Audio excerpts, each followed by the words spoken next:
Hey, how's it going, you goony horror fiends? You horror hounds? Welcome to another daily movie review. Spooky season continues. Today, we're going to be talking about the recent released Hubie Halloween from this year, current year, 2020. The film is directed by Stephen Brill, written by Tim Herlihy and Adam Sandler.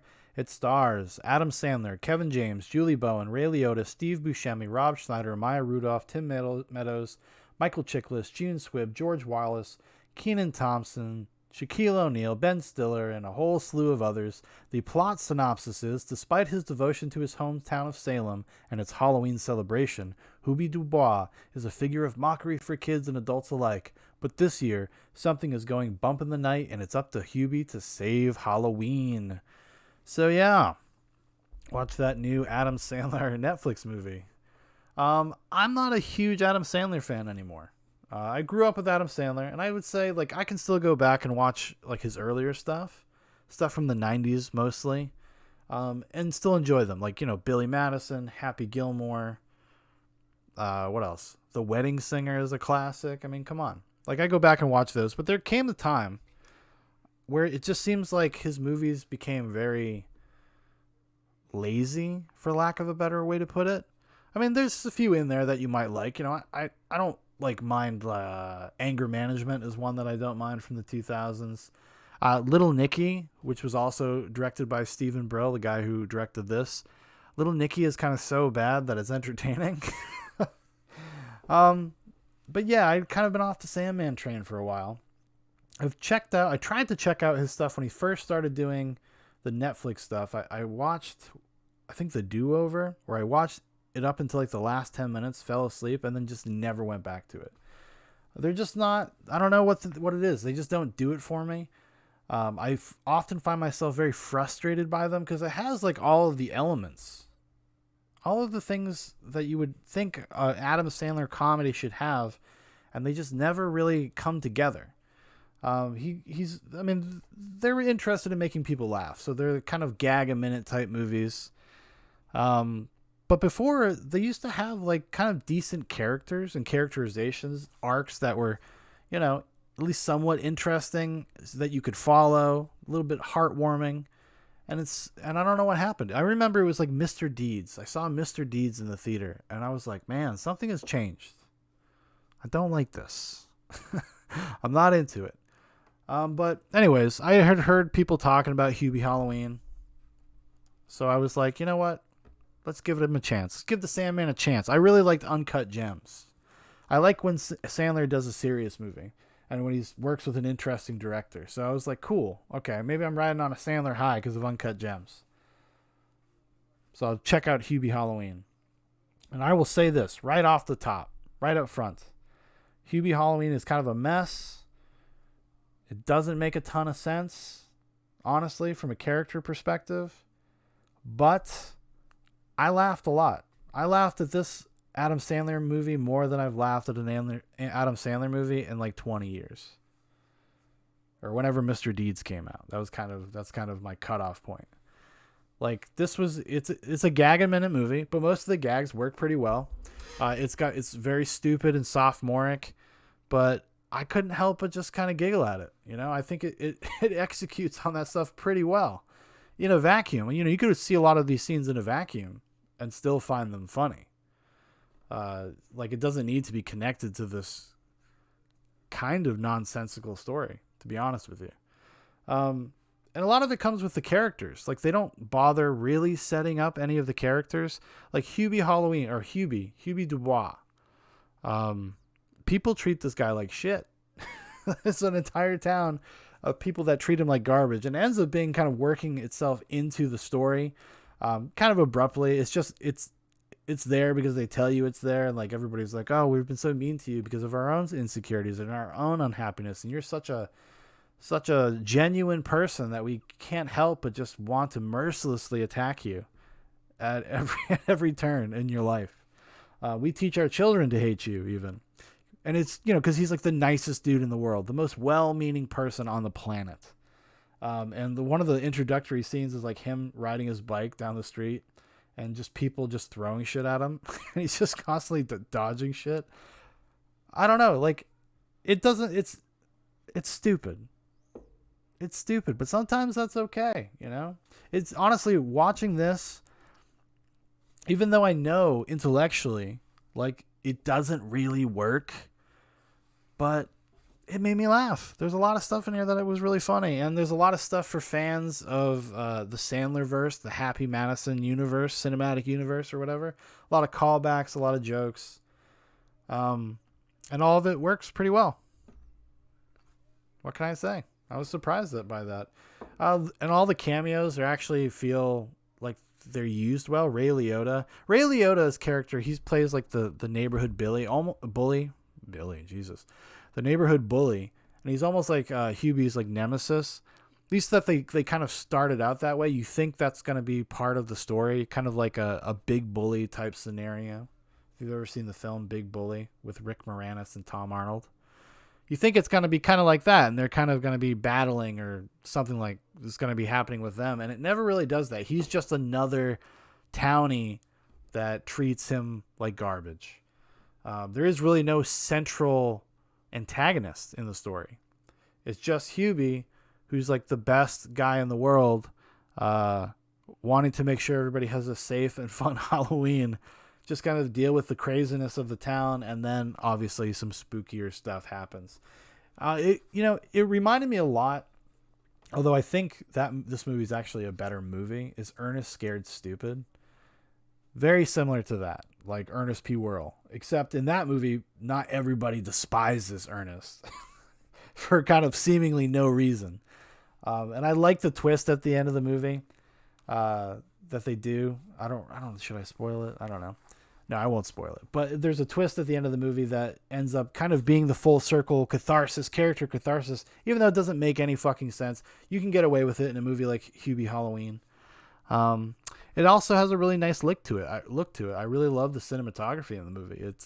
It looks like a spooky Halloween comedy movie. Like, it reminds me a lot of things like visually, something like Hocus Pocus.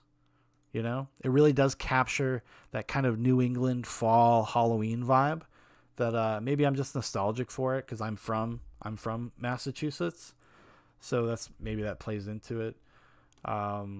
Stephen Brill, the director, he's basically just been a Adam Sandler guy for most of his career. He's directed a few movies I really like though. Heavyweights. If you ever see Heavyweights, that's pretty good. He is where things start going wrong for Sandler, though, like Little Nicky in 2000. Then he did Mr. Deeds, and then he's done done a few of his Netflix movies, The Do-Over, Sandy Wexler, which I never watched. Did that Owen Wilson movie, Drillbit Taylor. So he's very much cut from that cloth. And I guess maybe your mileage will vary depending on how you feel about that stuff. Like me, though, even though I'm not as a huge fan of what they usually do as a creative team, I was pleasantly surprised by Hubie Halloween. It's got its heart in the right place too. It was nice to watch something that wasn't like relentlessly cynical. Especially around this time of year, you're watching horror movies, everything's so dour, and this year I've been watching kind of going off and watching movies that I hadn't seen in a long time, or that were maybe things I knew that would be kind of mediocre or bad. Hubie Halloween, like, it's not a masterpiece. It ain't Shakespeare, okay? But it was a pleasant experience. And a decent family movie as well. I mean, come on. We need this for the kids. Actually, not really. That's the weird thing about the movie. It's got a mean-spiritedness to it, but it overcomes it in the end. It's able to kind of like make that okay by the way the movie wraps up. Even though it doesn't really make sense, and it doesn't earn that ending, but it happens, and you're okay with it because of the type of movie that is, because it's very slight. And just kind of unrelenting positivity of the character Hubie, no matter what happens to him. He's basically like an autistic guy. I don't even know how else to describe it, A grown man, doesn't have a driver's license. Everybody hates him for some reason. I don't know. He just doesn't understand like social cues. I feel like though there's like something missing from the beginning of the movie, like the first act, that they should have like established his character, because of all the people, all the characters in the movie are people that he went to school with and grew up with. They're all from Salem. They're all townies. And it doesn't bother kind of setting up the dynamics. Like there's things about Hubie's character that they never even really explain or address. And it wouldn't have taken like, start the movie when they're in high school in the 80s or something, and then just make some goofs and show how everybody treats Hubie, and maybe add some sort of more complex reasoning for it. It wouldn't have been, you wouldn't have had to do much to the movie afterwards. You wouldn't have had to change much because you would have established some of these things. But it doesn't do that. Also, there's a bunch of side characters, tangent subplots that kind of go nowhere. There's a guy who's escaped from a mental institution that kind of looms over like half the movie, and then kind of just doesn't know what to do with it and ends up just kind of being there. Steve Buscemi's character, there's like a twist surprise with him. They don't really do much with it.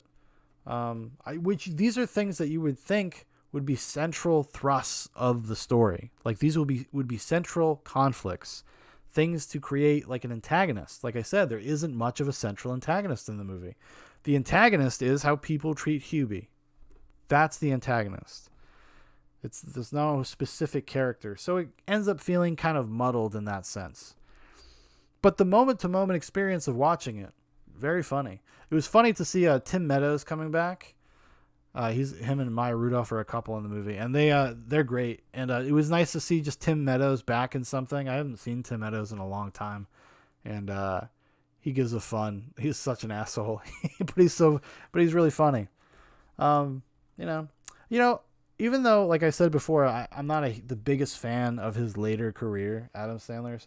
I've always respected Adam Sandler because he is a loyal dude.